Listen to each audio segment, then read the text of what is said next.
दुनिया का सबसे महंगा cricket league IPL Indian Premier League से बीसीसीआई जो है अंधाधुन कमाई कर रहा है। आज के टाइम पे अनबिलीवेबल इनकम कर रहा है। यहाँ पर एक नहीं दो नहीं बल्कि कई ऐसे सोर्स हैं जिससे पैसा आता है। चलिए समझते हैं आईपीएल की इस बिजनेस मॉडल की पूरी कहानी। आखिर कहाँ से आता है आईपीएल में इतना पैसा। इस वीडियो में देखेंगे क्या है पूरा आईपीएल का बिजनेस, कहाँ से इनकम करता है, कैसे कमाई करता है, कहाँ से कितना पैसा आता है, आईपीएल को कराने के पीछे किसका हाथ है, कैसे इसको जो है कंट्रोल है। बीसीसीआई और आईपीएल की टीमों के कमाई का सबसे बड़ा सोर्स टेलीकास्ट, मीडिया राइटर्स और ब्रॉडकास्ट राइटर्स, यानी कि आईपीएल के मैचों को लाइव प्रसारण करने का अधिकार को बोला जाता है मीडिया राइटर्स या ब्रॉडकास्ट राइटर्स। इसके बाद मैच को भी वही कंपनियां हाईलाइट कर सकती है जिसके पास मीडिया राइटर्स और ब्रॉडकास्ट राइटर्स मौजूद हो। बीसीसीआई मीडिया राइटर्स और ब्रॉडकास्ट राइटर्स को मिनी ऑक्शन के दौरान बोली लगाकर इसे नीलामी करता है, बेच दिया जाता है। टेलीकास्ट कंपनी के पास ये मीडिया राइटर्स बेचा जाता है बीसीसीआई द्वारा, उसको आईपीएल के मैचों को लाइव प्रसारण करने का अधिकार मिल जाता है। साल 2008 जब आईपीएल का शुरुआत हुआ तो सोनी टीवी ने बीसीसीआई को 8,200 करोड़ रुपए देकर 10 सालों के लिए खरीदा था। यानी कि बीसीसीआई ने सोनी टीवी के पास 8,200 करोड़ में 10 सालों के लिए इस मीडिया राइटर्स को बेच दिया था। बीसीसीआई ने स्टार इंडिया टेलीकास्ट कंपनी को 16,347 करोड़ में 5 सालों के लिए मीडिया राइटर्स को बेच दिया था। और इसके बाद 2023 से 2027 तक 5 सालों के लिए बीसीसीआई ने 48,390 करोड़ में मीडिया राइटर्स और ब्रॉडकास्ट राइटर्स को बेच दिया। यानी कि जियो सिनेमा और स्टार स्पोर्ट कंपनी को बीसीसीआई ने 48,390 करोड़ में, इसे समझे तो एक साल के लिए 9,678 करोड़ रुपए में खरीदा है। आईपीएल में मीडिया राइटर्स और ब्रॉडकास्ट राइटर्स की कीमत लगातार बढ़ता जा रहा है, क्योंकि आईपीएल की सबसे बड़ी ताकत जो है उसकी व्यूअरशिप है। यानी कि आईपीएल को देखने वाले पब्लिक और दर्शक हैं।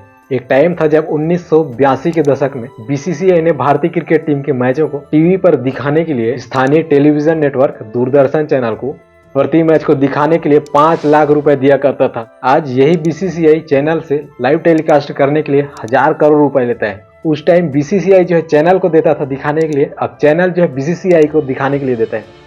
आईपीएल की कमाई का दूसरा सबसे बड़ा हिस्सा इसका टाइटल स्पॉन्सरशिप। बीसीसीआई आईपीएल में सिर्फ नाम जोड़ने के लिए करोड़ों रुपए लेता है। आईपीएल को आईपीएल नहीं बल्कि टाटा आईपीएल कहा जाता है, मतलब कि लीग नाम से पहले टाइटल स्पॉन्सर कंपनी या ब्रांड का नाम लीग से पहले लगाना या यूज करना, यही टाइटल स्पॉन्सर होता है। जैसे कि 2008 में आईपीएल को डीएलएफ आईपीएल कहा जाता था।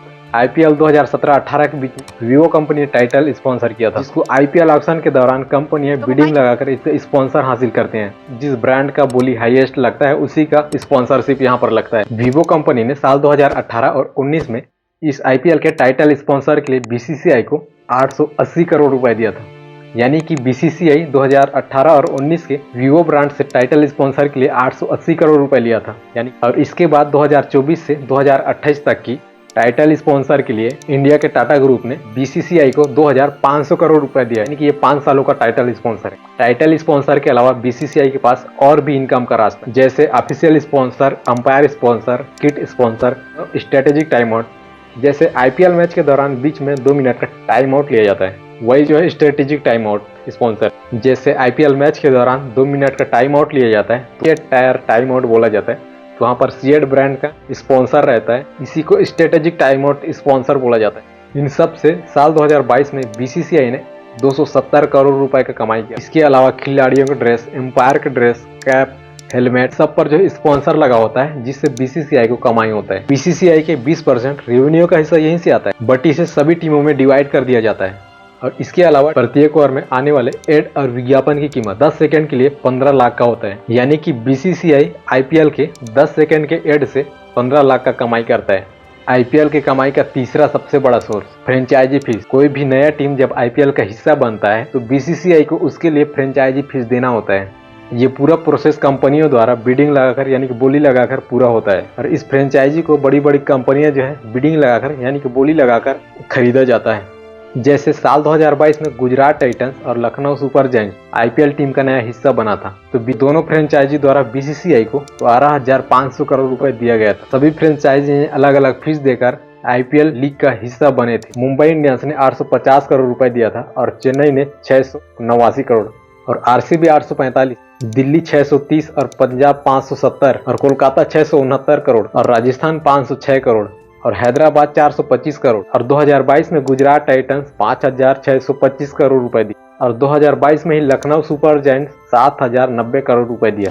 तो बीसीसीआई की इस तरह से फ्रेंचाइजी फीस में कमाई होता है और इन सभी से कमाई होता है जिसका सिर्फ 10% हिस्सा बीसीसीआई जो है आईपीएल के प्राइज मनी के लिए इस्तेमाल करता है।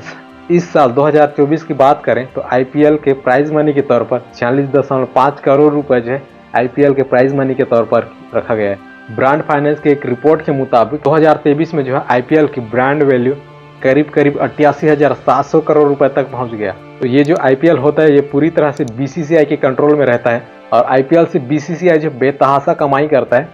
तो आज का मेरा वीडियो यहीं पर होता है समाप्त। वंदे मातरम, जय हिंद।